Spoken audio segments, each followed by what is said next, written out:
Bismillahirrahmanirrahim. Alhamdulillahirabbil alamin. Wassalatu wassalamu ala asyrafil anbiya'i wal mursalin Muhammadin wa ala alihi wa sahbihi ajma'in, amma ba'd. Para jemaah kaum muslimin dan muslimat yang semoga dirahmati dan disayangi oleh Allah Jalla Jalaluh. Assalamualaikum warahmatullahi wabarakatuh. Waalaikumsalam warahmatullahi wabarakatuh. Alhamdulillah, segala puja dan puji kepada Allah. Salawat dan salam kepada suri teladan kita Nabi Muhammad sallallahu alaihi wasallam. Sebelumnya para jemaah, ada informasi dari panitia agar jamaah akhwat atau ibu-ibu harap lebih maju lagi. Jadi mohon lebih maju lagi, lebih rapat, lebih hangat, dan lebih berkah, insyaallah. Karena di luar masih ada yang ingin masuk. Adapun bapak-bapaknya sudah dipres banget, hampir kecemplung di depan. Ini kalau geser dikit kayaknya kecemplung bapak-bapaknya.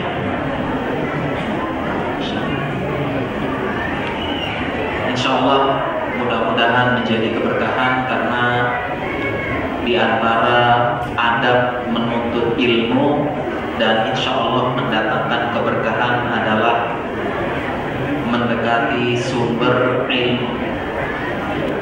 Sebagaimana ketika Nabi berguru kepada Jibril dalam hadits arba'in, fa asnada rukbatayhi ila rukbatayhi wa wada'a kaffaihi ala fakhidaihi. Jadi Nabi Sallallahu Alaihi Wasallam menempelkan lututnya dengan lututnya Jibril, duduk bersimpuh, lututnya nempel, berarti dalam keadaan dekat, semakin berkah. Dan meletakkan tangannya di atas paha seperti ini dalam posisi siap menerima ilmu. Dengan menghormati adab, insya Allah akan membawa keberkahan. Dan keberkahan ilmu adalah Allah berikan taufik kepada kita dimudahkan mengamalkan ilmu tersebut. Bukan sekedar wawasan ataupun ilmu dan bacaan yang menyenangkan saja, tapi Allah berikan taufik pada kita agar kita bisa melaksanakan, menerapkan dalam ilmu sehari-hari. Betapa banyak kita menghafalkan hadis la taghdab walakal jannah, hadis singkat, jangan marah bagimu surga, hafal kita jangan. La taghdab, hadis mulia dari lisan Nabi SAW. Tapi betapa banyak kita gampang marah, gampang emosi, termasuk dalam urusan rumah tangga yang kita pelajari pada kesempatan duha hari ini. Insya Allah sudah rapat ibu-ibu, para akhwat, Masya Allah. Insya Allah bisa kita mulai.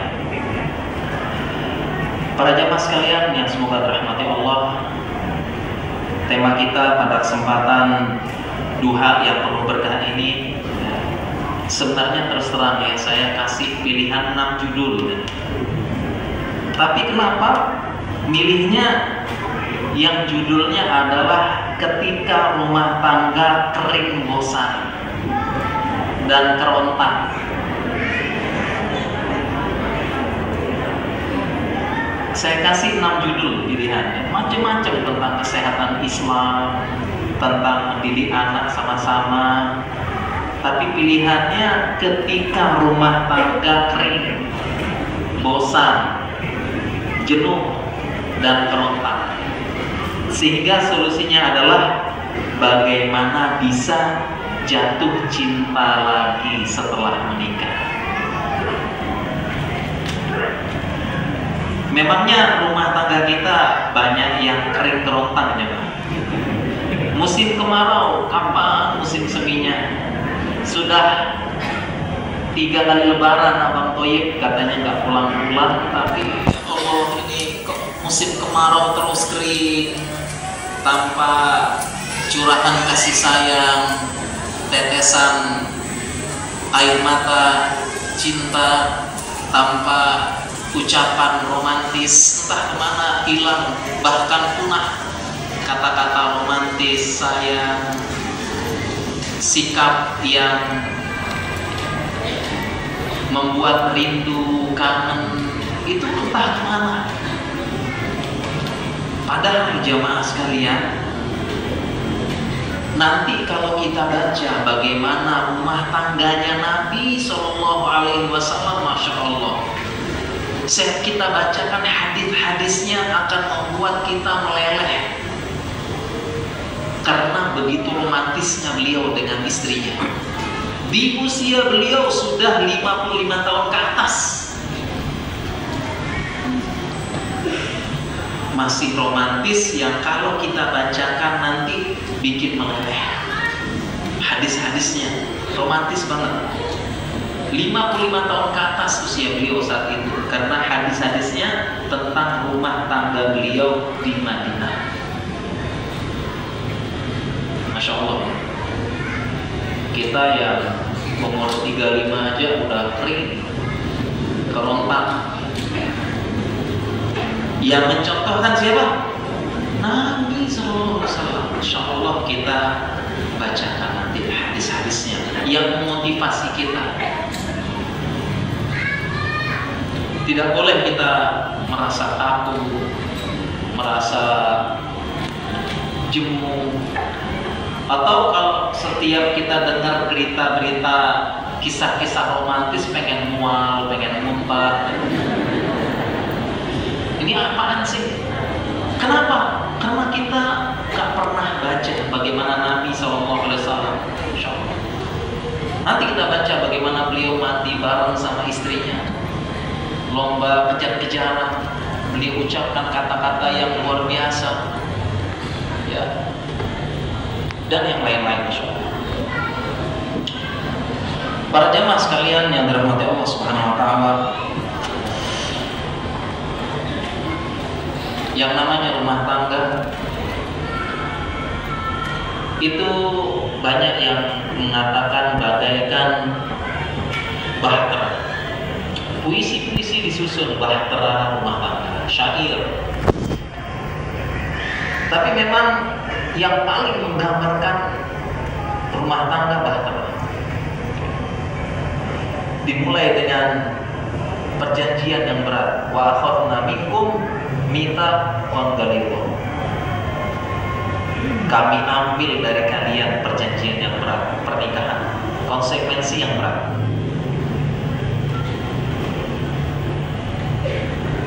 Bersamaan dengan mitsaqan ghalidha tersebut,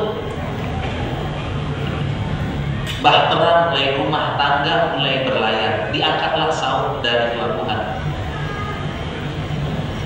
Di awal berlayarnya bahtera rumah tangga terasa indah banget. Ada optimis, bahagia, ceria akan menaiki bahtera rumah tangga. Di pinggir pantai kita melambai tersenyum. Assalamualaikum, insyaallah ila liqa masalah masjud. Bahagia menaiki bahtera rumah tangga. Ilas ma'asalah ila liqa. Kita tersenyum, melambai, akan berlayar. Kepada siapa? Kepada orang tua kita, kepada ibu kita, kepada saudara-saudara kita. Kita akan berlayar, selamat tinggal. Kita pun diantar di pelabuhan. Semua tersenyum.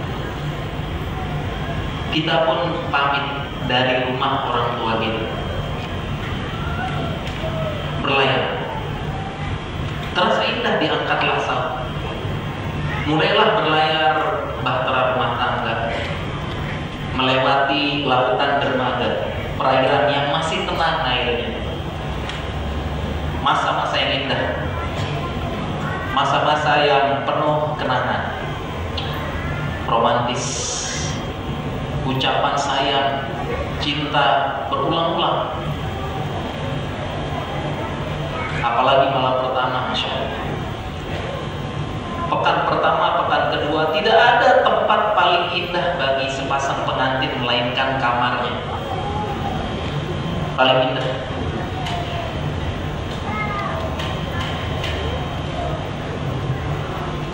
Ritual pengantin baru seperti minum obat 3-4 kali sehari. Indah terasa.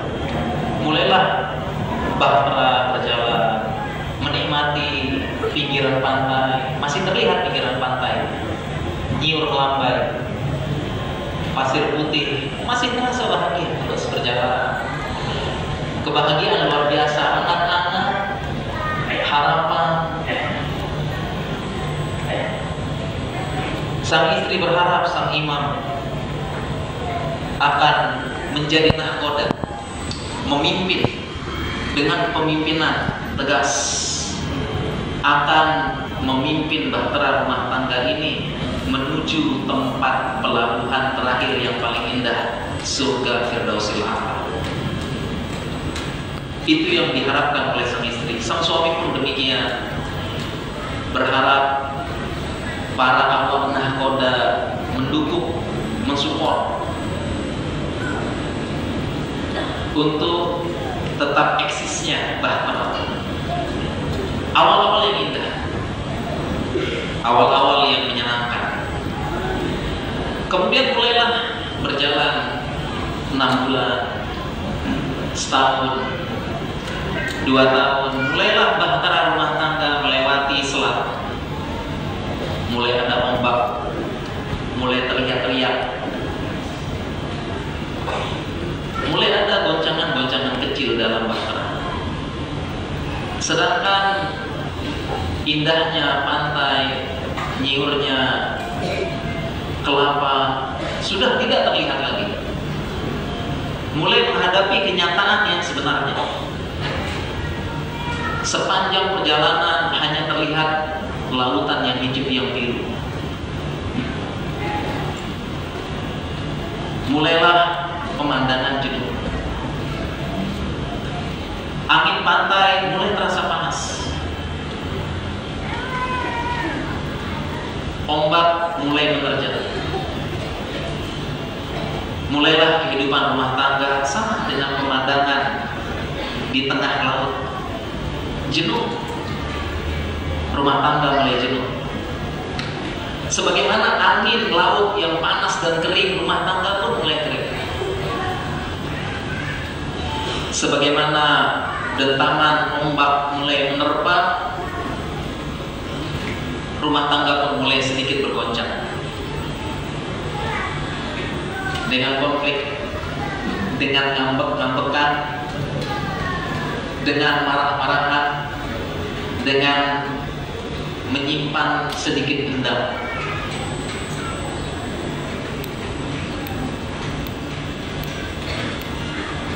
Tetapi perjalanan bahtera masih terus. Setelah selat mulai masuk dia ke sebuah samudera. Setelah melewati samudera, ombak lebih kencang lagi.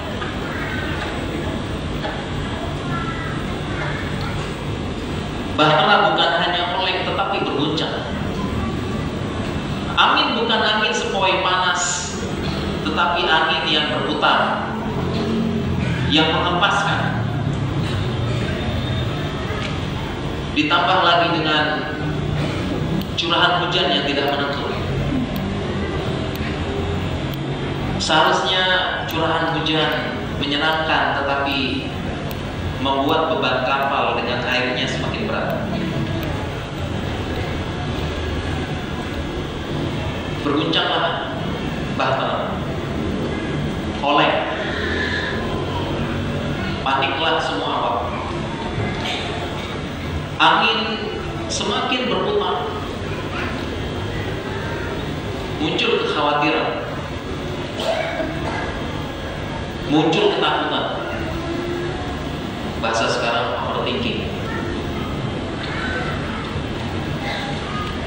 Kapal harus tetap berlayar di tengah samudera. Sekiranya masih di selat, masih ada harapan kita bisa berenang atau menggunakan sampan kecil menuju daratan. Tapi ini di tengah samudera. Samudera yang luas, sepi, sunyi. Suara teriakan tidak ada yang mendengar. Ditambah dengan gelapnya malam, bulan entah kemana, hilang.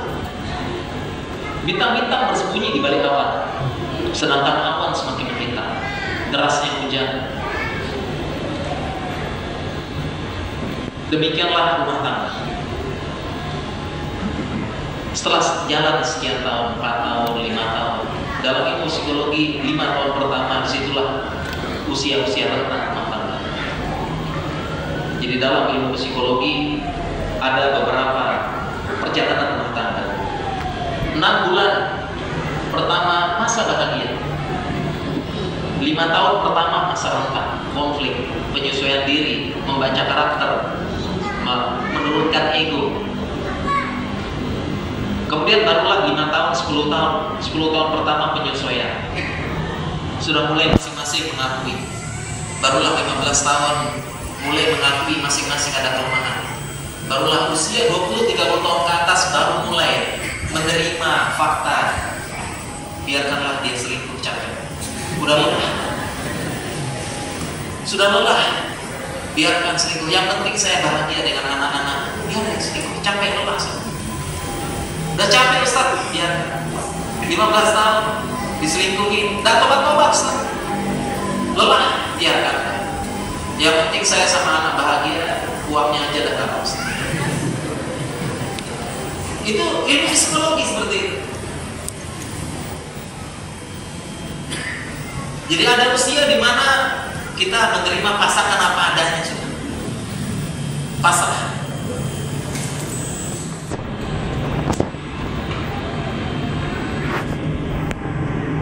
Demikianlah bahtera rumah tangga.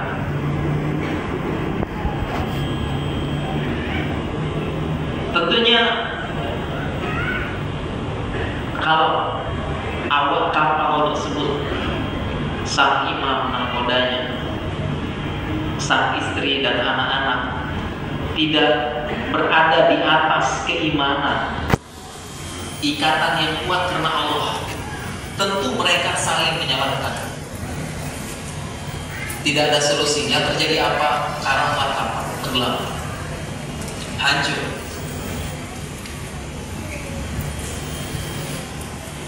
Sedangkan kalau mereka dalam bimbingan wahyu, dalam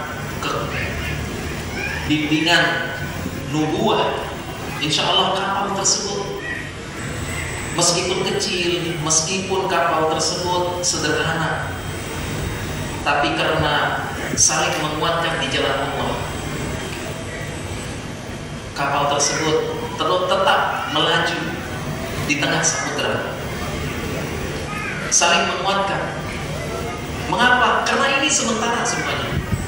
Kita akan terus melaju di tengah derasnya samudera, ombak, kita terjang ombak tersebut. Terus kita bisa, insya Allah. Allah berjanji tidak akan membantu kita, kapal tidak akan karam. Tahan sebentar guncangan, ujian, tahan sebentar. Dan insya Allah akan berkesudahan, akan berujung.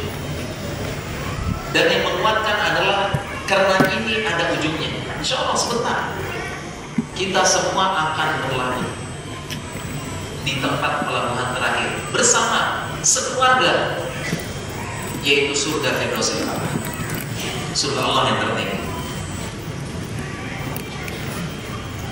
Demikianlah bahtera rumah tangga.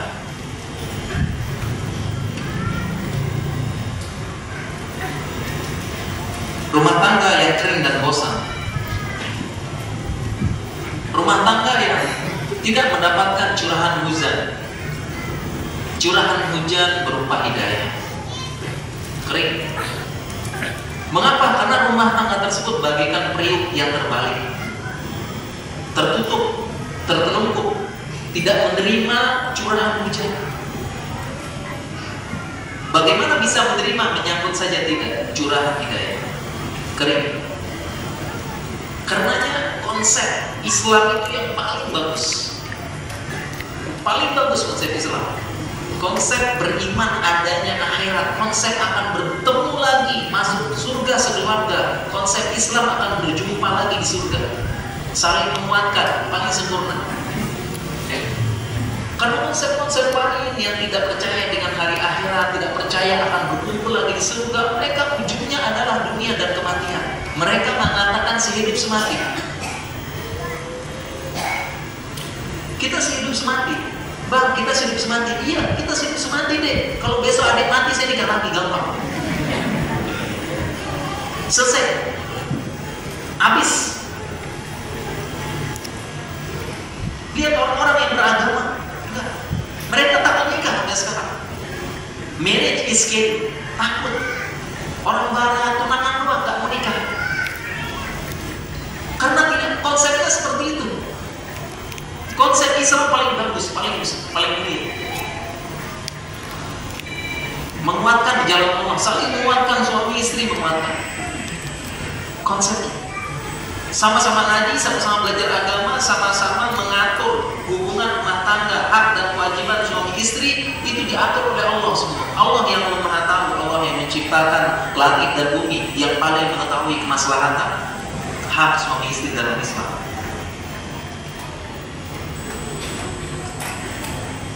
Tidak ada jalan lain. Kita ingin rumah tangga kita begini karena Allah Subhanahu wa Ta'ala yang ngatur. Paling sempurna konsep Islam, kebahagiaan rumah tangga.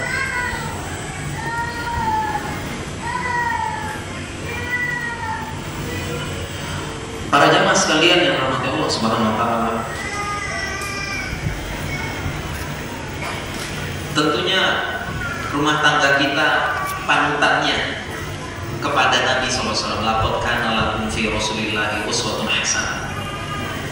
Sesungguhnya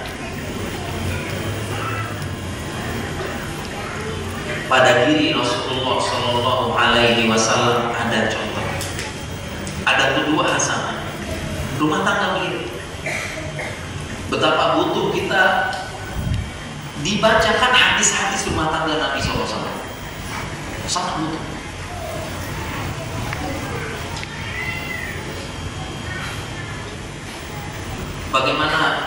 Bagaimana muamalah dengan istrinya, bagaimana rumah tangga Nabi, bagaimana konfliknya, bagaimana penyelesaian konfliknya, bagaimana membangun romantisnya lagi. Contohnya Nabi SAW.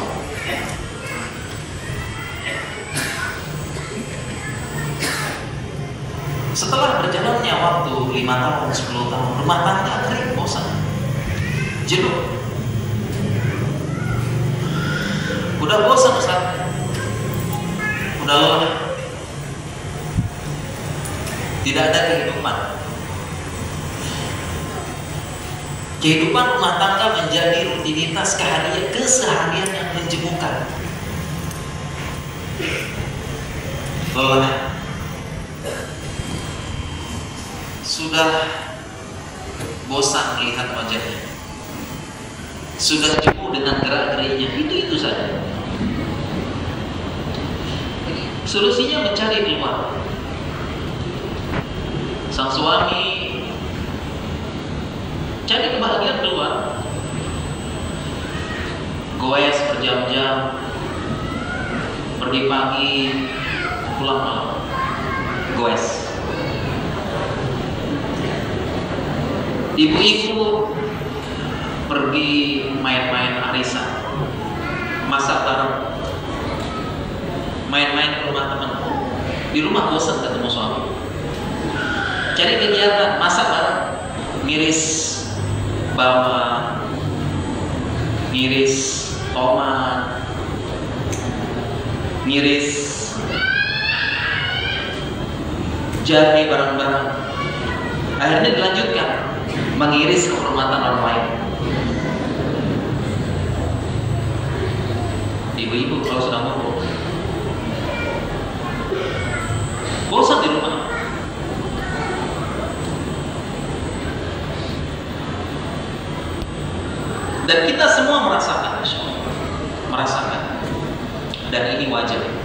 normal.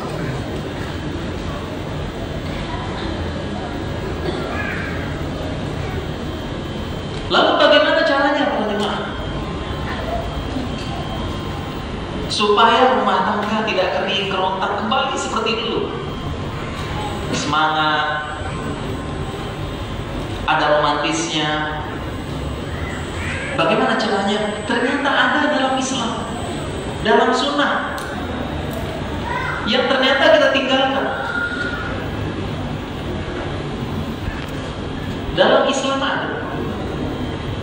Dan jangan sampai para jamaah sekalian rumah tangga kita, Masya Allah, hancur, kering, kerontang, jangan.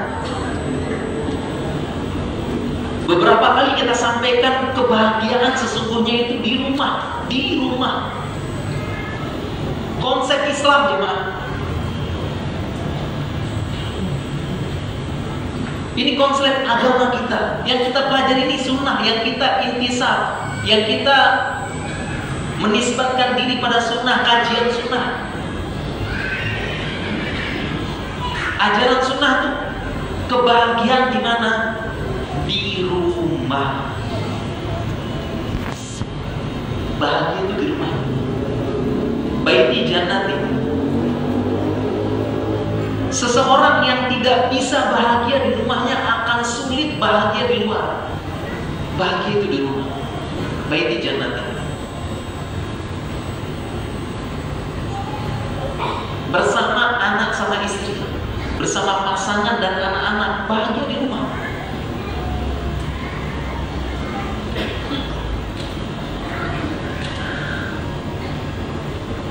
Karena fitrah kita itu dibuat bahagia di rumah. Zuyyina lin-nasi hubbus syahawati minan nisa wal bani wal qanatir muqantarati dan seterusnya. Zuyyina lin-nas diberikan, dihias-hiasi kebahagiaan buat laki-laki apa? Wanita yang halal tentunya. Anak-anak. Dan seterusnya hadis tersebut. Berupa kuda yang bagus, berupa ini dan sebagainya. Tapi yang pertama disebut perempuan, anak-anak. Anak istri di rumah bahagia ini. Senang. Ngumpul sama istri, ngobrol, nanti kita ceritain hadisnya. Main-main sama anak-anak, cium anak-anak, gendong, ajak main, bantu anak kerjakan PR, bacakan cerita buat anak. Itu bahagia, itu jemaah, bahagia ini. Main-main sama anak-anak bahagia, ngumpul, dicium-cium, anak-anak bantu ngerjain PR, kita ajarkan ini loh, ini bahagia deh orang. Bahagia, fitrah kita. Kenapa nggak bahagia saya Ustaz? Karena sudah jauh dari fitrahnya. Kenapa jauh dari fitrah? Maksiat, dosa, keburukan, kerasnya hati, bahkan matinya hati itu bikin kita nggak bahagia. Fitrah. Dan saya sangat bersyukur pada Allah Subhanahu Wa Taala. Saya pribadi, masya Allah, masih diberikan fitrah ini sama. Belum dicabut sama Allah, saya pribadi, belum dicabut sama Allah fitrah. Karena saya tuh bahagia itu di rumah, ngumpul sama anak-anak, sama istri, itu bahagia. Ngumpul makan bareng, ajak anak-anak main, saya cium-cium, saya peluk-peluk, bahagia. Bantuin anak ngerjain PR matematika, senang, bahagia. Sebelum tidur bacakan cerita buat anak-anak, senang. Saya bacain ini loh nak, ntar cium lagi, bacain lagi, bahagia, senang.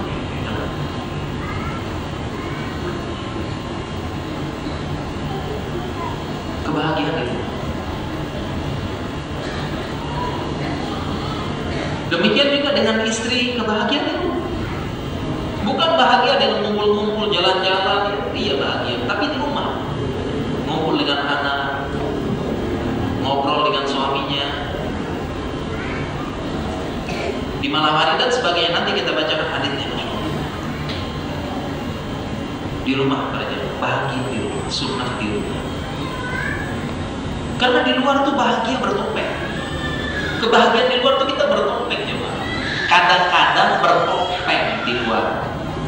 Coba kita ngumpul-ngumpul dengan jemaah ikhwan-ikhwan ngakak, ketawa-ketawa itu kadang-kadang bertopeng. Ketawa-ketawa ngakak-ngakak tapi tidak mendatangkan kebahagiaan. Coba aja kita ngumpul sama ikhwan, sama apa, sama teman-teman di luar. Memang kita ketawa ngakak, tapi kadang-kadang kita bertopeng. Ada beberapa hal yang kita jaga, ada ucapan yang kita tahan-tahan dikit. Ibu-ibu coba kumpul juga arisan apa, mereka ketawa, senang, tapi ternyata Masya Allah, apalagi ibu-ibu ini Masya Allah, kalau ngumpul kayak underground ya, kelihatannya bahagia pas kumpul arisan Masya Allah, pas ketemu sama teman-teman Masya Allah, John makin cantik aja ya, makin kurusan, makin glowing Masya Allah, cipika-cipiki, tapi di belakang ada halilintar nyamper itu yang ngadu.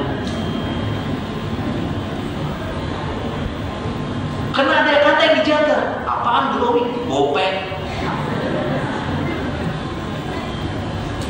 Kurus apaan? Itu kancingnya teriak melepas. Ada ucapan yang ditahan-tahan di luar. Demikian juga dengan pakaian.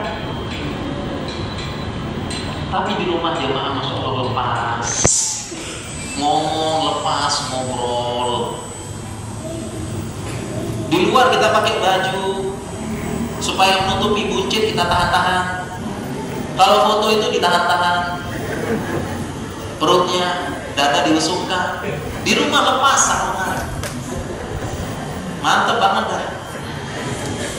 Sarungan di rumah itu paling enak. Ibu-ibu di rumah dasteran, wah enak sudah, nyaman, lepas. Enak, ngobrol lepas, jadi bahagia itu di rumah.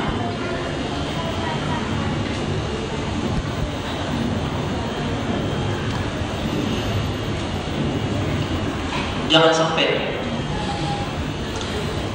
rumah tangga kita kering kerontang, nggak bahagia.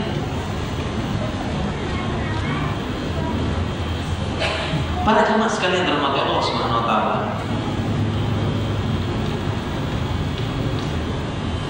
kalau kita baca kitab fikih munakahat, kitab nikah, ternyata para ulama menaruh perhatian yang luar biasa dalam permasalahan rumah tangga.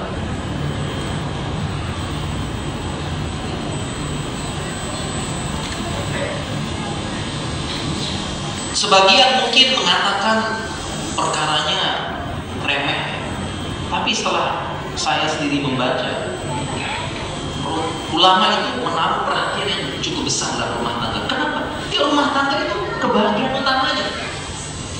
Kalau seorang muslim gak bahagia di rumahnya, gimana bisa bahagia tempat lain? Gimana bisa bahagia tempat kajian? Gak bisa. Gak bisa. Memang benar di tempat majelis ilmu ini nazalat alaihimul malaikah wa ghasyiathum rahmah wa hafathumul malaikah wa ghasyiathum rahmah wa hafathul malaikah wa sabarhum fi man indah. Memang benar di majelis ilmu ini tempatnya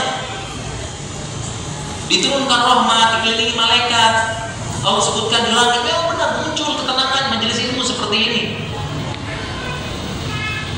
Tapi bahagia sesungguhnya di rumahnya dia. Karena dari majelis ilmu dia pulang untuk ilmu, praktekkan di rumah. Bahagia di rumah.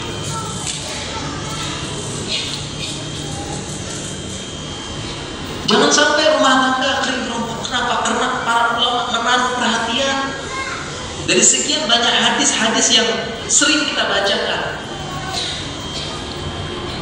yaitu tujuan terbesar setan, prestasi terbesar setan merusak bahkan menceraikan rumah tangga kaum muslimin. Karena kalau sudah rumah tangga rusak, hancur, semua rusak. Kita bacakan hadisnya dan kita jelaskan dengan cepat. Hadisnya, hadis yang panjang. Inna iblisa yadhu arsyahu alal ma. Iblis meletakkan singgasananya di atas air.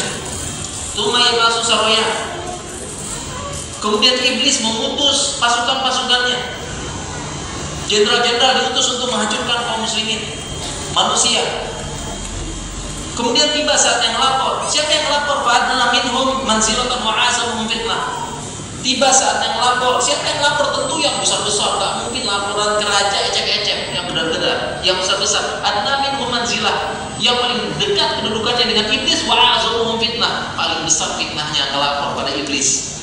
Ya iblis, fa'altu kata wa kata. Wahai iblis, saya sudah melakukan ini dan ini. Manusia hancur, manusia rusak, maksiat merajalela. Apa kata iblis? Ma sona'ta syai'an. Engkau belum melakukan apa-apa kembali. Kemudian fayaji wahaduhum datang lagi melapor. Jenderal-jenderal, iblis fa'altu kata wa kata, iblis aku sudah melakukan ini, aku lebih hancur lagi. Aku hiasi keburukan dengan kebaikan, aku hiasi keburukan menjadi kebaikan. Fazayyana lahum syaitanu a'malahum. Riba aku hiasi jadi bunga. Bunga indah. Sebelumnya haram jadi harum. Aku lebih besar nih. Pelacuran aku buat legalisir. PSK. Padahal pelacur. Aku buat manusia saling bertengkar, hancur. Kembali iblis mengatakan, ma sona'ta syai'an, engkau belum melakukan apa-apa kembali. Kemudian ada yang melapor, tsumma yajidu ahaduhum fayaqul. Kemudian tiba-tiba ada yang lapor sama iblis, wahai iblis, aku sudah menggoda seseorang. Ma taraktuhu hatta faraqtu bainahu wa baina imraatihi. Tidaklah aku tinggalkan dia, melainkan dia telah menceraikan istrinya. Kemudian apa yang dilakukan iblis? Fayudnihi. Kemudian iblis pun mendekatinya. Makanya tadi disebutkan singgasana ya. Berarti iblis itu sedang duduk di atas singgasana. Fayudnihi. Kemudian iblis turun dari singgasananya, mendekati dia, seolah-olah menyambut jenderal yang baru pulang dari peperangan maha dahsyat dan menang. Pulang, turun dari singgasananya iblis. Fayudnihi wa yaqul. Kemudian iblis mengatakan kepada iblis setan ini, nikma syaitanu anta. Sebaik-baik setan ya kamu. Nikma syaitanu, nikma itu sebaik-baik ya. Nikmal maula wa nikman nasir. Hadis riwayat Muslim sahih. Para jamaah, saya baca hadis ini saya bertanya-tanya nih. Kok bisa kayak begini? Kenapa dengan cuma menceraikan kok iblis seneng banget gitu? Padahal kan ini udah ngancurin tuh, yang lain-lain ngancurin, bikin ini dan sebagainya. Saya bertanya, nah makanya kita baca syarah ulama, penjelasan hadis ini banyak, silakan baca ya. Syarahnya Imam Nawawi sama Terhadap Muslim baca. Ternyata penjelasannya para jemaah ada 3 atasan. Ini motivasi kita supaya memperhatikan rumah tangga, dan para ulama memperhatikan rumah tangga kaum muslimin.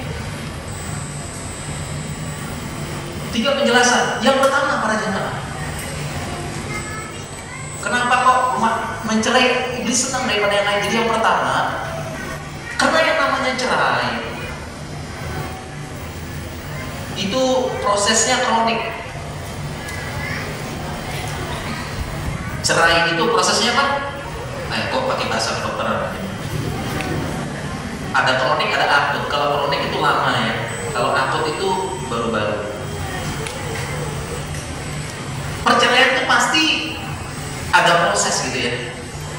Lama, penyakit kronis gitu ya. Ada nggak orang cerai itu tiba-tiba cerai? Tiba-tiba pengen cerai. Bang, kenapa deh? Lo gue N. Buat udah kita akses ya, nggak ada tiba-tiba cerai kan? Pasti prosesnya kronis ya, kronis aja ya. Pasti sebelum cerai itu pasti ada berkelahi, debat, adu mulut, ngambek-ngambekan, simpen-simpenan, dendam-dendaman. ada berkelahi, ada apalah pokoknya. Nah, poin pertama ini, ketika proses cerai berkelahi-kelahi ini, inilah yang dibawa oleh syaitan.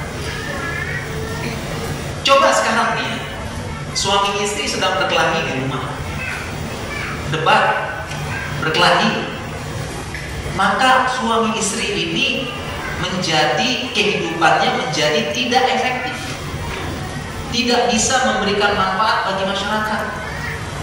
Coba sekarang suami istri berkelahi, debat, adu mulut, apa semua. Suami berangkat ke kantor. Kira-kira suami di kantor fokus gak tuh kerja di kantor? Atau ustadz ngisi kajian fokus gak? Jadi ini yang dimau iblis. Gak fokus, tidak bisa memberikan manfaat siapapun itu, raja, presiden, panglima. Kalau habis berkelahi sama istrinya, berangkat gak bisa fokus, gak bisa manfaat, tidak bisa memberikan manfaat bagi masyarakat. Khairun nas yang fahum linnas, gak bisa. Ini yang dimau setan nih. Dan ini terjadi kronis. Gak bisa, gak fokus, gak bisa berkarya, gak bisa bermanfaat. Istri juga demikian, gak bisa fokus anak, gak bisa macam-macam. Ini yang mau. Apalagi zaman sekarang. Zaman dulu berkelahi, keluar rumah, tutup pintu, selesai. Sekarang berkelahi, tutup rumah dan sebagainya, itu ronde pertama. Ronde kedua lanjut via WhatsApp. Lanjut via WhatsApp. Dulu kan nggak ada tuh ya. Keluar rumah tuh masing-masing menenangkan diri. Makanya ada contoh Fatimah sama Ali berkelahi. Dahsyat ini, Pak. Nah itulah memang rumah tangga para jamaah ya. Pasti ada konfliknya. Semua rumah tangga pasti ada konfliknya. Rumah tangga Nabi konflik. Bahkan pendapat terkuat, Nabi pernah menceraikan Hafsah binti Umar. Pendapat terkuat. Ali bin Abi Thalib khalifah, panglima, dijamin masuk surga. Fatimah, wanita pengurus surga, nikah, berkelahi dahsyat. Jadi biasa konflik ya Pak. Sekali rumah tangga biasa konflik. Cuma solusinya bagaimana? Harus ada konflik memang. Ibarat garam dalam masakan, harus ada. Kalau nggak ada garam susah. Harus ada tapi dikit banget.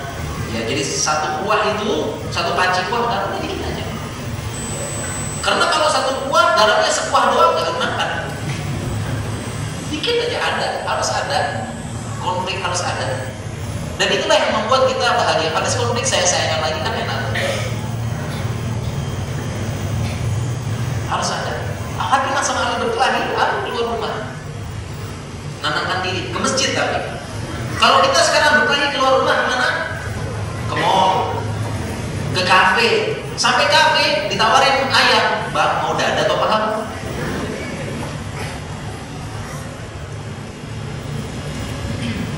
Jadi kalau konflik ikutin Ali ke masjid, tenangin diri. Ya, tapi di masjidnya scroll juga sama aja gitu ya. Itu yang ingin jadi begitu. Rumah tangga kaum muslimin seperti itu yang dimau iblis. Poin pertama ini gak efektif. Kalau berkelahi terus rumah tangga, gak bisa jemaah kita berkarya, mau kerja, mau apa. Di kantor marah-marah juga nanti. Di tempat kerja gak fokus. Ini yang dimau setan. Kalau tiap hari kan itu yang dimau setan. Berkelahi tiap hari, debat atau mulut tiap hari. Itu yang dimau. Tidak bisa memberikan siapapun itu, jenderal, presiden, gubernur, bupati. Kalau di rumah sudah debat, nggak bisa keluar, nggak fokus. Ini yang dimau oleh setan.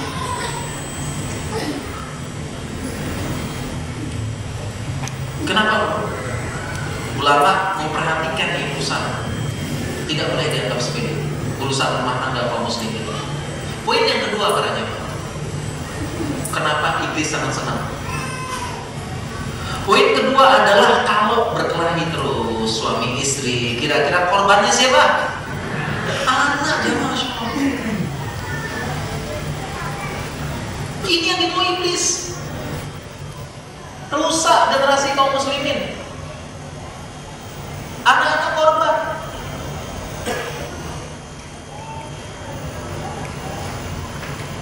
Orang tua pertama paling minimal orang tua nggak kompak. Jadi karena sibuk berkelahi, sibuk debat, sibuk saling menyalahkan, kamu yang salah, sibuk menaikkan ego. Kapan ini berdua? Waktunya habis buat itu. Kapan berdua ini diskusi, musyawarah tentang anaknya, cerita, ngobrol anaknya bagaimana, bang? Kita masukin pondok atau boarding, bang? Ini yang anak ini kok dia sering tantrum belakangan ini, kenapa? Yang ini hafalannya udah gak nambah-nambah, bang. Apa? Kapan ngobrolnya ini? Ini paling minimal. Paling minimal. Kapan berdua? Karena pendidikan anak berdua, tanggung jawab bersama. Kapan ngobrol, musyawarah, diskusi tentang pendidikan anak? Perhatian kapan ini? Kalau berkelahi terus, ini paling minimal. Kemudian kerusakan selanjutnya, kalau berkelahinya, adu mulutnya dilihat sama anak-anak, gimana coba? Adu mulut, teriak-teriak, dilihat sama anak-anak, gimana? Anak-anak dengar. Sebelumnya ibunya ngelus kepala anaknya, nak, nggak boleh teriak-teriak sama adiknya ya. Jadi anak yang baik. Sedangkan sang anak melihat ibunya teriakin bapaknya, ngomelin bapaknya. Gimana ya?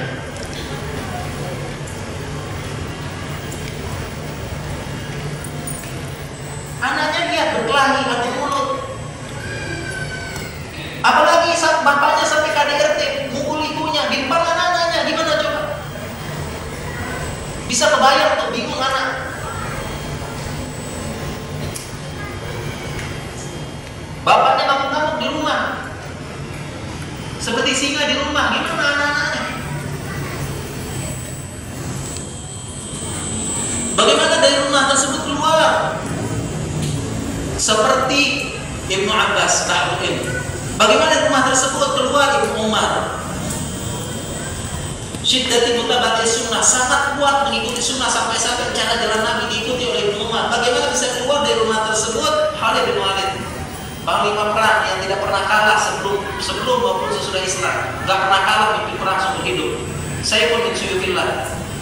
Bagaimana bisa keluar dari rumah tersebut? Abdurrahman bin Auf, yang kaya, yang bisa berdagang berkah, dermawan. Bagaimana bisa keluar dari rumah tersebut? Jenderal-jenderal Muhammad Al-Fatih, umur muda menaklukkan imperium besar Romawi Timur. Bagaimana bisa keluar dari rumah tersebut? Hafidhullah. Bagaimana bisa keluar anak yang kuat mentalnya? Kalau orang tua seperti itu.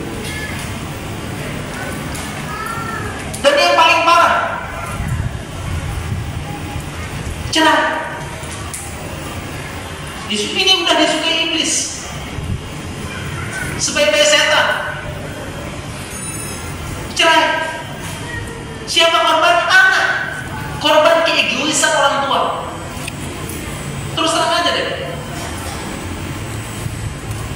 Korban keegoisan orang tua siapa? Dua-duanya egois. Tidak ada yang menurunkan ego untuk anaknya.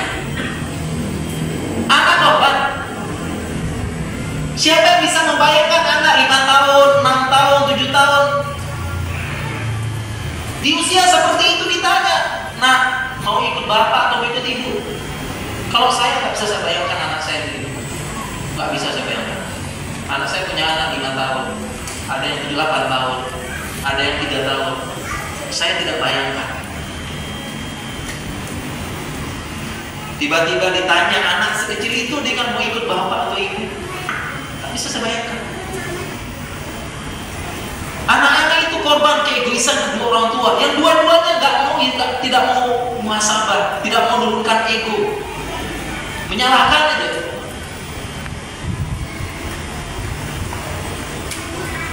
Kemudian bagaimana sudah pisah, gimana pendidikan anak? Yang SMP, yang SD, SMA akan nanya, pas bagi rapat nanya nih, Pak, ini Jadi kalau bagi rapot yang datang bapak sama ibunya, saya kok ibu mana? Kan nggak kasihan tuh anak. Pas bagi rapot,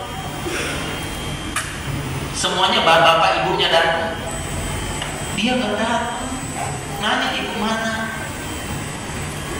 Apa nggak kasihan?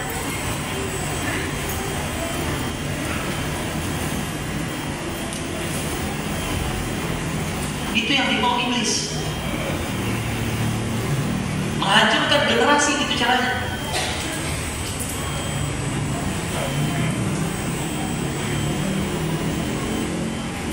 Tak bisa dianggap remeh. Makanya ada ungkapan, innal usra labinatil ula fil mujtama. Sesungguhnya rumah tangga itu bata pertama, batanya masyarakat, bata-batanya. Jadi masyarakat itu ya penyusunnya bata-bata rumah tangga. Kalau kita bilang rumah tangga, aduh gimana sih masyarakat kita nih, negara kita gimana sih? Yaitu semuanya dari mana? Dari rumah. Jadi kalau ada yang bilang Indonesia, misalnya rakyat kita, contoh misalnya ya, pemerintah utang-utang terus, ternyata dia juga sama. Coba yang mengeluh, pemerintah kita utang-utang terus. Siapapun gampang mimpin rumah, mimpin negara pakai utang, gampang. Ternyata yang ngomong pun di rumahnya Pak, utang semua. Suami istri sepakat utang. Dari mana coba mulainya? Dari mana? Rumah tangga nggak ada satupun suami istri saling ingatin bang riba bang. Dari mana? Dari rumah tangga. Rumah nyicil hutang, motor nyicil hutang, HP nyicil hutang, SPP nunggak terus. Ini curhatnya guru-guru, para ustadz di pondok. Yang paling diremehkan adalah bayar SPP. Seolah-olah pondok uangnya banyak. Ini curhatan hampir semua ustadz di pondok.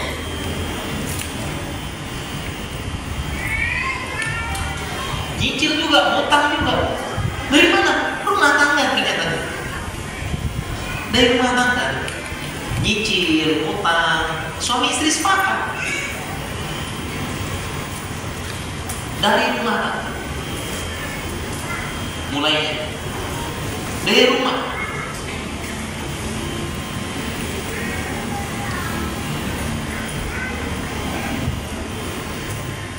Yang ketiga, para jemaah, ini penjelasannya bagus ya. Kok bisa gitu ya? Iblis ini menyambut yang cerai ini. Ternyata penjelasan yang ketiga, para jemaah, ini perhatikan ya, penjelasannya agak butuh konsentrasi. Yang ketiga ini, karena tadi yang lapor tadi ada yang lapor tadi ya, yang lapor apa?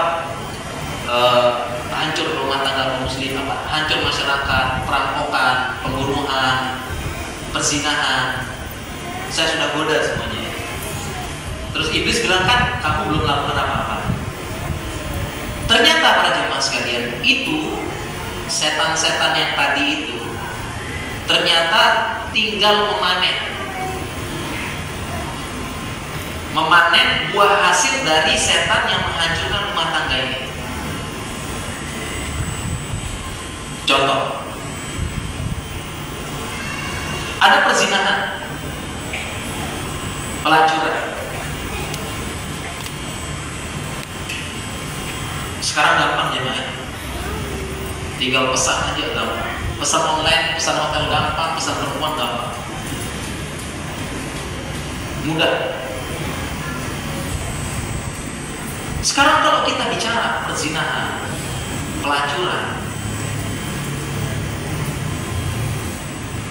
yang jadi pertanyaan kita, ini mohon maaf PSK ini, kenapa jadi PSK kira-kira? Kenapa jadi PSK? Himpitan ekonomi. Ya jadi pertanyaan PSK ini, bapaknya kemana?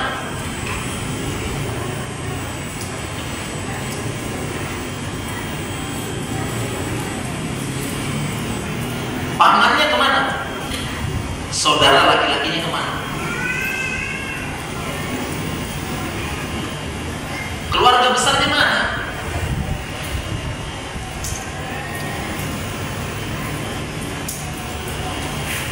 Pernah dilakukan survei wawancara, kebanyakan ternyata pelacur-pelacur, perempuan-perempuan itu himpitan ekonomi, kemudian apa? Rumah tangganya hancur. Ada yang bilang dulu, kenapa saya jadi pelacur? Karena bapak saya lari, kabur, gak kemana.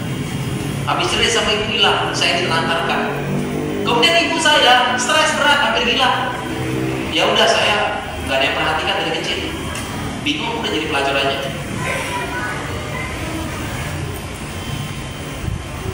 Jadi kenapa bisa dia jadi pelacur?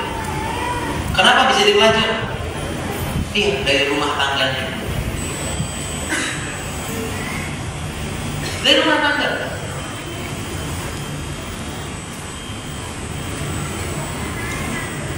Ada juga janda. Ada cerita jemaah. Ada seseorang pesen. Saya dapat cerita dari seorang ustadznya dari jamaah. Ya, dia pesen pelacur. Kemudian dia datang ke apartemennya. Kemudian pas mau main, dia lihat ruang-ruangnya ini sempit atau kurang bersih lah, dia bilang. Terus dia bilang, kita di sebelah aja, di ruang itu kayaknya bersih. Tapi kata pelacurnya ini, mohon maaf ya sekarang, jangan di situ bang, di situ tempat saya sholat.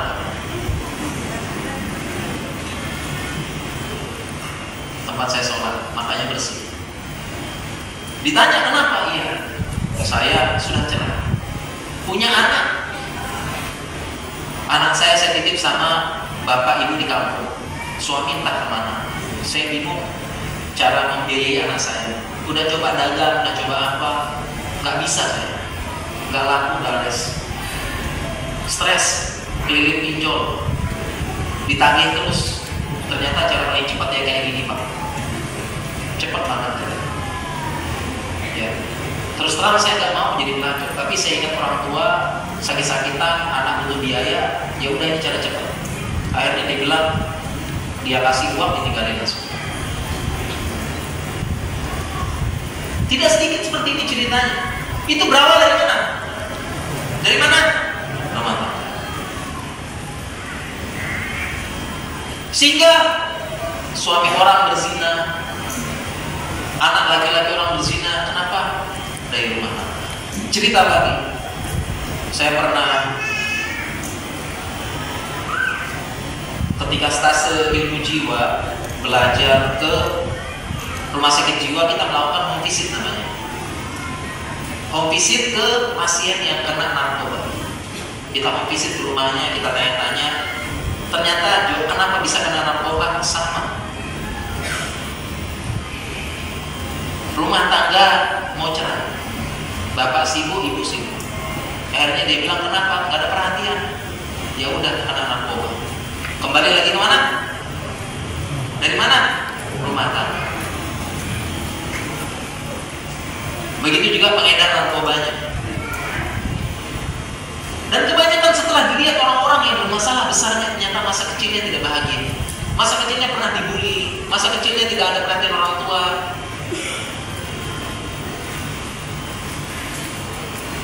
Jadi para jamaah sekalian, ibaratnya iblis itu ingin mengatakan, kalian-kalian ini yang bikin berzina, bikin narkoba, bikin apa, kalian ini memanen hasil dari apa?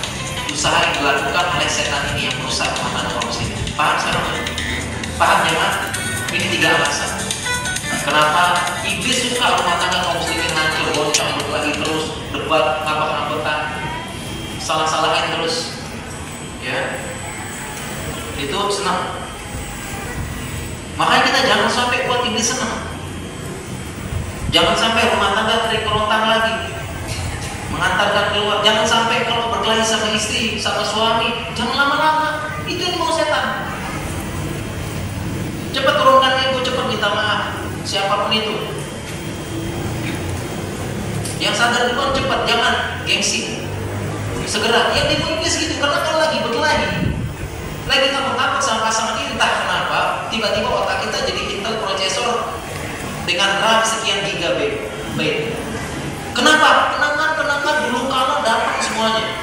Coba aja kalau kita lagi berkelahi dengan pasangan, sedang ribut dengan pasangan, entah tiba-tiba otak kita jadi apa? Jadi Intel prosesor sekian dengan RAM ribuan giga terabyte. Kenapa? Karena kenangan-kenangan yang buruk dulu datang semuanya tuh. Kenangan-kenangan zaman dulu, dia memang gak baik, dia memang suka marah, pokoknya dia cerewet sejak dulu karena begitu pantas, gak pernah perhatian, pokoknya begini. Oh dulu pantas, dulu datang semua kenangan-kenangan buruk. Apalagi sang istri lebih dahsyat lagi, karena para istri itu adalah penyimpan memori yang paling dahsyat. Kesalahan super kecil suaminya pada 10 tahun yang lalu, pada hari sekian, tanggal sekian, menit sekian, detik sekian, paham dengan detail, istri disebut dengan rinci. Kesalahan suaminya, abang coba ingat ya, tahun sekian, detik sekian, menit sekian, abang pernah begini. Pengingat sejarah yang andal, datang tuh semua tuh, kalau lagi marah sama suaminya, dibisikilah oleh setan, di suami enggak, makanya itulah kenapa salah satu penyebab ya istri disebutkan dalam hadis ya yakfurnal ashir, kufur dengan kebaikan suami. Jangan lama-lama aja. Dan ini pun disebut solusi dalam Islam. Solusi dalam Islam dibacakan oleh Ibnu Abu Darda. Sahabat Abu Darda sudah memberitahu hal ini sebelumnya. Saya bacakan penjelasan perkataan Abu Darda. Beliau mengatakan, wahai istri, idza ghadibti fa'ardaituki wa idza ghadibtu fa'ardini. Kalau kamu marah duluan, istriku, saya berusaha marah. Saya buat kau ridho. Wa idza ghadibtu fa'ardini. Kalau saya marah duluan, kamu yang tenang, buat saya ridho. Fa'innaki lam taf'ali dzalika fama asra'a ma natafarraq. Kalau kita tidak melakukan ini, betapa cepatnya kita berpisah alias cerai.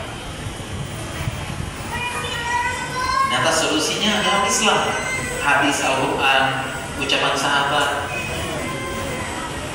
Cepat, jangan lama-lama.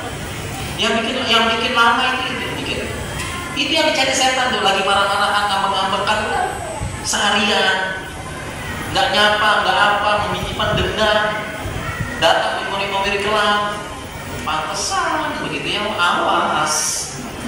Ya. Insya Allah keluar rumah bukan menenangkan diri, tapi mengatur bagaimana kalau saya debat nanti sebantah habis.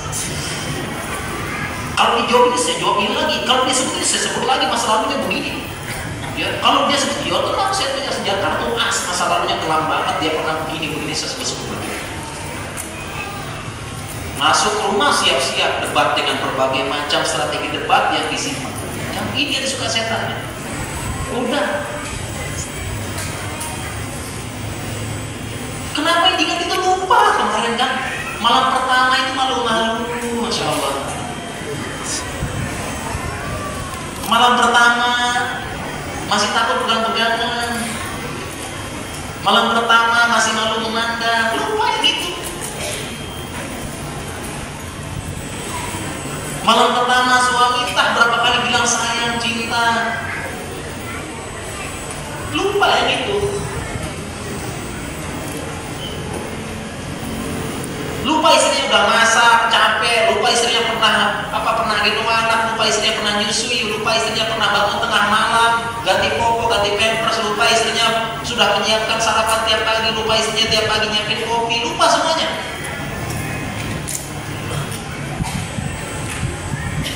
Lupa suaminya kerja keluar, kerja keras, lupa suaminya berusaha belikan hadiah, lupa suaminya telah menyediakan macam ini, macam itu, dan semua lupa.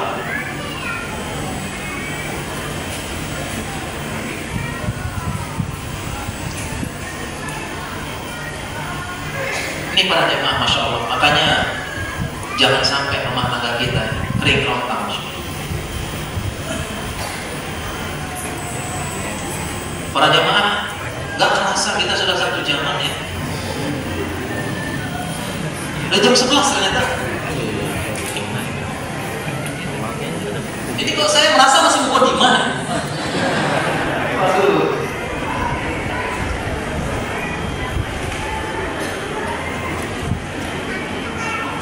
Jam 11 ternyata. Di sini ada dari taman masjid maksimal jam 11.10 katanya.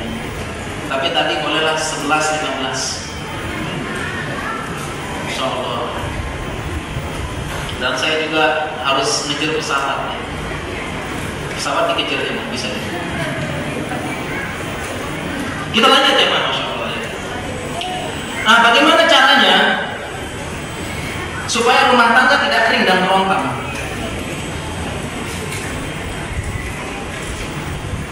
Sebenarnya ada 6 poin. Makanya itu mukadimah. Kita bacakan aja, kita jelaskan yang penting. Yang pertama tadi ingat tujuan terbesar setan apa? Ini aja ingat bagus-bagus ya. Yang kedua, kita mengingat awal-awal pernikahan. Nikah adalah amanah terbesar dari Allah. Jadi saya jelaskan nikah saja ya, poin. Kita ingat para jemaah. Jadi salah satu yang membuat kita rumah tangga nggak kering kerontang lagi, coba ingat awal-awal rumah tangga.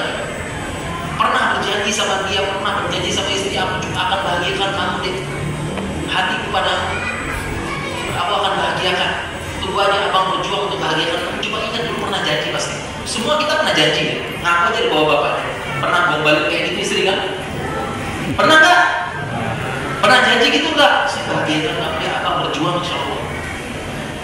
Baik ketika mau hibah lamaran, ya, iya kan semua. Abang jadi imam yang baik insya Allah deh. Tapi ingat, imam itu makmumnya banyak deh.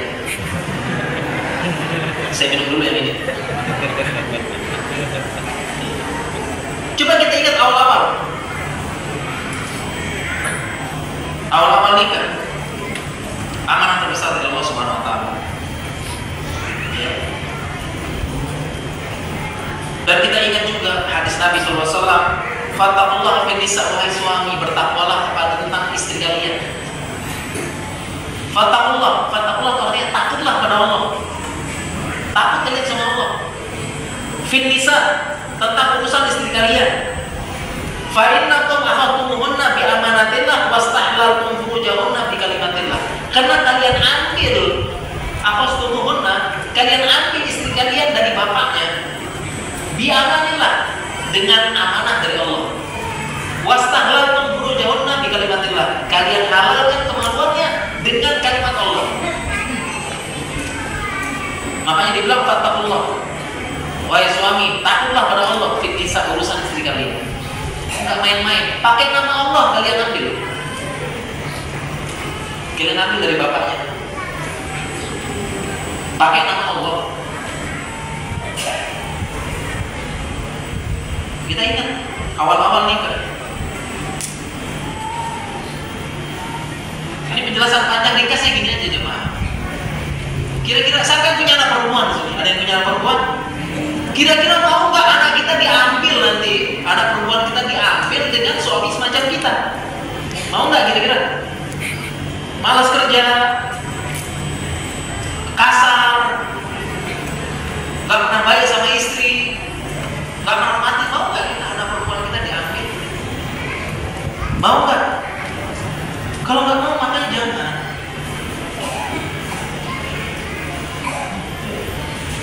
Jangan sampai jangan sampai nanti anak perempuan kita diambil seperti kita orangnya. Sedih nanti. Jadi poin pertama ingat ya, amanah, dan inilah jodoh terbaik. Dan ingat ya, di awal nikah itu keyakinan kita pasangan kita jodoh terbaik. Allah pilihan Allah ya, bukan siapa. Bukan dipilih oleh siapa, bukan dipilih bapak, bukan dipilih ibu, tapi Allah yang memilihkan. Ingat baik-baik. Allah yang pilihkan 50.000 tahun sebelum penciptaan langit dan bumi. Itu ada hadisnya. Kemudian poin yang ketiga, komunikasi. Poin yang ketiga ini intinya komunikasi. Bagaimana supaya rumah tangga kaum muslimin gak kering kerontang? Komunikasi ini disepakati oleh ahli psikologi. Rumah tangga kaum muslimin apa? Dengan komunikasi. Rumah tangga itu komunikasi, seni berkomunikasi.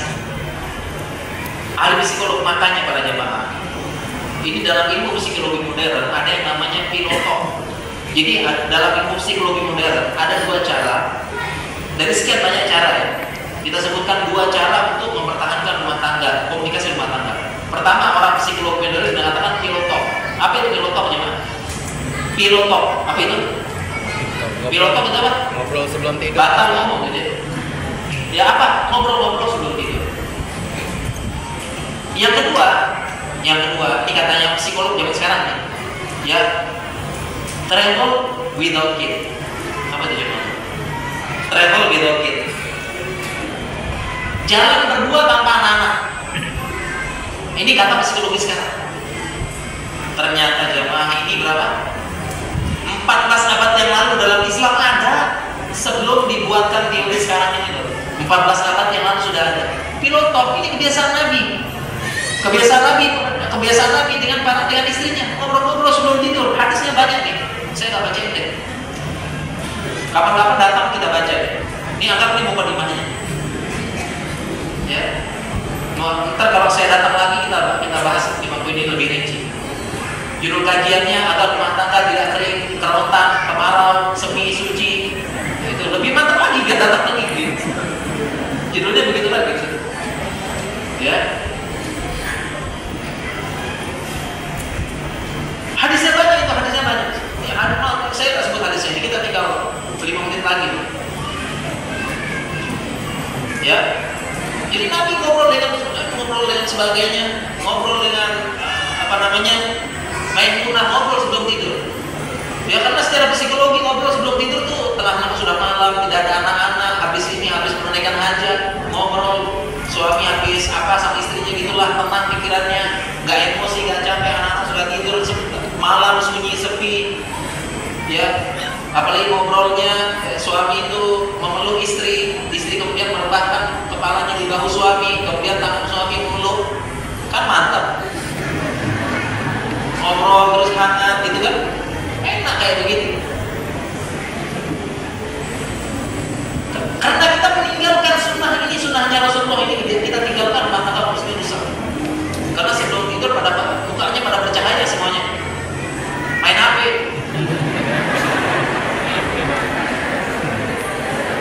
Ya. Ngobrol sama istri, ngobrol di ranjang itu ngobrol di ranjang. Sebagaimana Nabi selalu ngobrol di ranjang. Ini yang bikin rusak kaum muslimin nggak diobrolin, karena memang ya yang bikin rusak itu karena hal-hal kecil tidak dikomunikasikan. Siang-siang ada anak-anak lagi capek, lagi apa, malam-malam itu diobrolin. Unek-unek keluar semua. Insya Allah bisa. Kemudian selanjutnya travel without kid, jalan-jalan tanpa anak. Nabi SAW dulu kalau safar masih bawa siapa? Nabi kalau safar bawa siapa? Bawa istrinya, bahkan diundi. Makanya salah satu caranya ini supaya rumah tangga romantis lagi, baik lagi. Coba ya secara berkala, 6 bulan sekali kalau nggak bisa, 2 bulan sekali, 3 bulan sekali, jalan-jalan keluar berdua. Nggak bawa anak, nggak apa-apa, boleh dititip anak, boleh.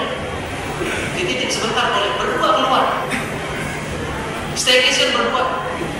Iya benar, serius. Dijadwalkan itu 6 bulan sekali lah, setahun sekali, ya setahun lah pokoknya.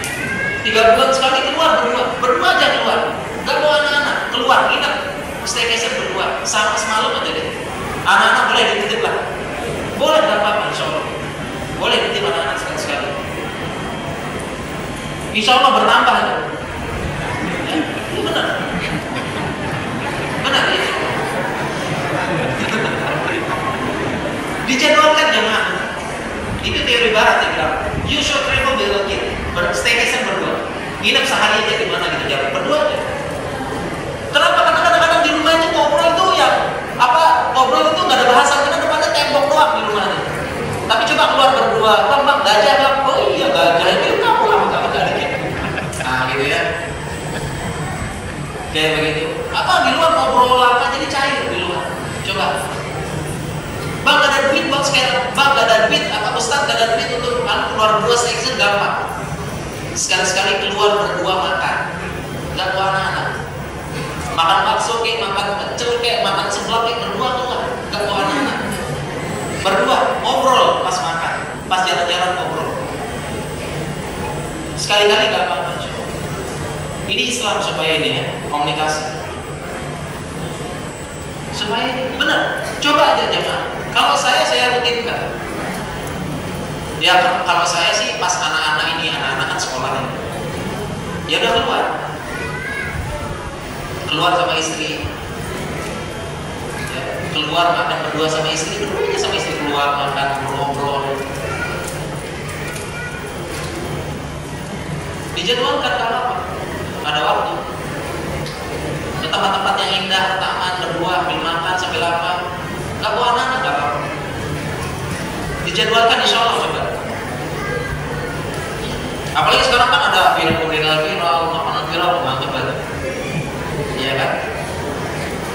Dicoba insya Allah. Dijadwalkan. Insya Allah tidak rindang berotak lagi.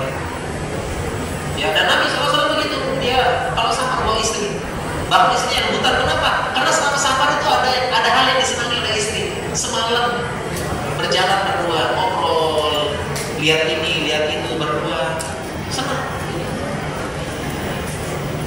Ya, dan ini penjelasan panjang apa kita jelaskan. Kemudian poin yang keempat, supaya tidak keringetan, suami istri belajar agama sama-sama. Dua-duanya belajar agama. Karena yang berangkatkan itu bukan sekedar cinta, tapi agama. Suami istri belajar lagi bagaimana hak dan kewajiban suami istri, serta bagaimana karakter suami istri dalam Islam.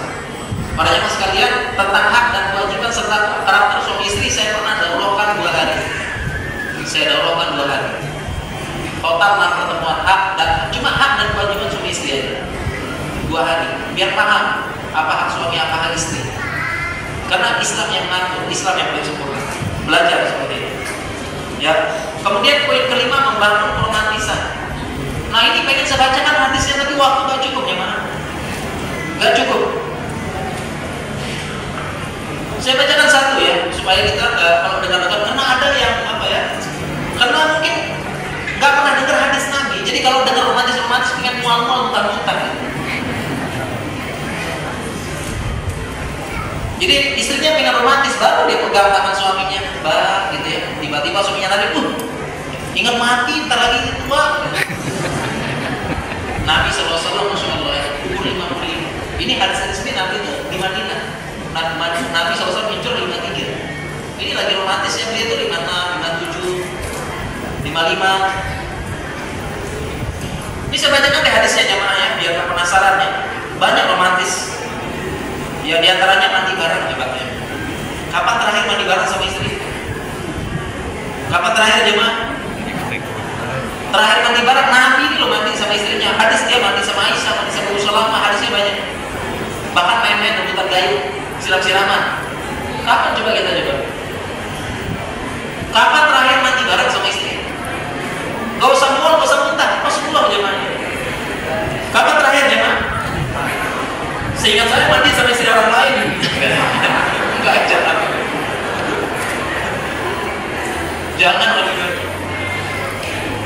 Kapan jangan? Ini saya bacakan hadisnya. Ini katanya Aisyah. Katanya saya kuntu asrabu ana haid. Katanya Aisyah, aku sedang minum dan saya dalam keadaan haid. Ini hebatnya Aisyah. Aisyah bilang ana haid. Dia menunjukkan Nabi SAW itu meskipun haid tetap romantis. Karena kadang-kadang suami istrinya sedang haid itu dia kaku, lampu merah. Tapi begitu istrinya bersih, langsung tiba-tiba romantis, rayu-rayu. Tapi Aisyah mengatakan saya sedang minum dan saya sedang haid, menunjukkan meskipun sedang haid tapi tetap romantis. Kemudian Aisyah mengatakan fauna minuhu Nabi SAW. Kemudian habis aku minum katanya Aisyah, aku kasih gelas ini kepada Nabi. Kemudian dilanjutkan fa yadhu fahu ala mawdi'iyah. Kemudian ini disuruh berhenti kan? Ya. Kemudian apa kata Aisyah? Kemudian Nabi SAW fa yadhu fahu ala mawdi'iyah. Kemudian Nabi SAW dia putar-putar gelasnya. Nabi SAW dia putar-putar gelasnya, kemudian dia cari di mana tempat bibir Aisyah. Jadi dia putar-putar gelasnya, tadi bibirmu di mana Aisyah? Di sini ya. Oh ya, kalau gitu dia minum dari tempat bibirnya Aisyah. Ini romantis gak jemaah nih? Nabi SAW nih, umurnya berapa? 55 sekian. Ini di Madinah ya. Gak usah mual-mual Nabi. Kenapa? Karena kita aja gak pernah baca. Dia cari mana bekas bibirnya Aisyah. Demikian juga kata Ibu Aisyah, "Fatabra warakan, saya makan daging. Faunawiluhu." Saya kasih ke Nabi, kemudian fayadhu fahu fi mawdi'iyah. Dia cari putar-putar daging mana bekas bibir Aisyah dia minum. Kayak begitu. Di rumah mau nyoba kan jangan? Dek, coba minum dek. Sebentar saya cari-carinya, mana bibirmu? Bau jingok.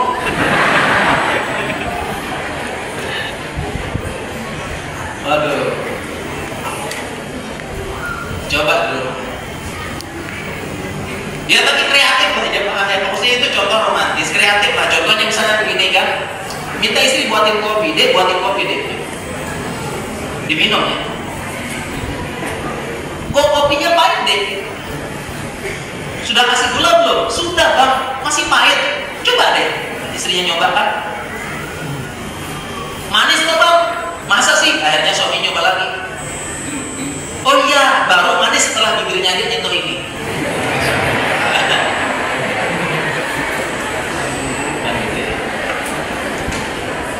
Kreatif dikit ya mak, kan mirip-mirip kan ya. Nah, coba nanti di rumah coba buatin teh gitu. Tadi kan udah kopi ya. Pokoknya begitu jemaah, masya Allah ya. Loh, 11:18 ini udah offset kita ya. Banyak hadis-hadis ini kita bacakan di jemaah, masya Allah. Hadis-hadis romantis Nabi kapan-kapan dapat pertemuan selanjutnya ya. Luar biasa ya. Nabi di jemaah. Kita harus semangat ngikutin beliau. Nabi SAW ya. Kemudian poin terakhir jemaah sekalian, poin terakhir ya supaya rumah tangga tidak kering dan merontak. Poin terakhir adalah saling memberikan hadiah.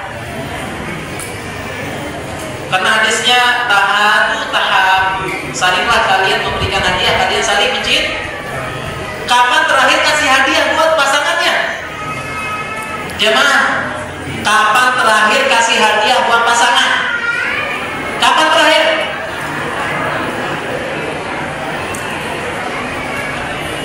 Kapan terakhir nih? Ya. Ntar saya lihat buku sejarah dulu.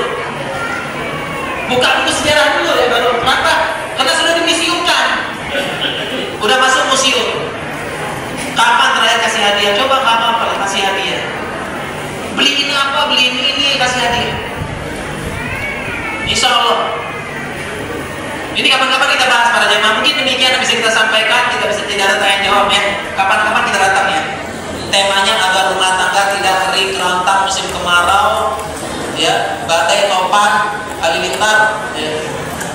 Mungkin demikian kepada jemaah sekalian. Tidak ada tanya jawab, mohon maaf ya. Ada 6 poin tadi kan ya. Mudah-mudahan rumah tangga kaum muslimin tidak kering kerontang dan bisa jatuh cinta lagi. Kapan-kapan kita bahas lebih rinci, lebih detail lagi 6 poin ini. Subhanallahumma bihamdika, asyhadu an la ilaha illa anta, astaghfiruka wa atubu ilaik. Wassalamualaikum warahmatullahi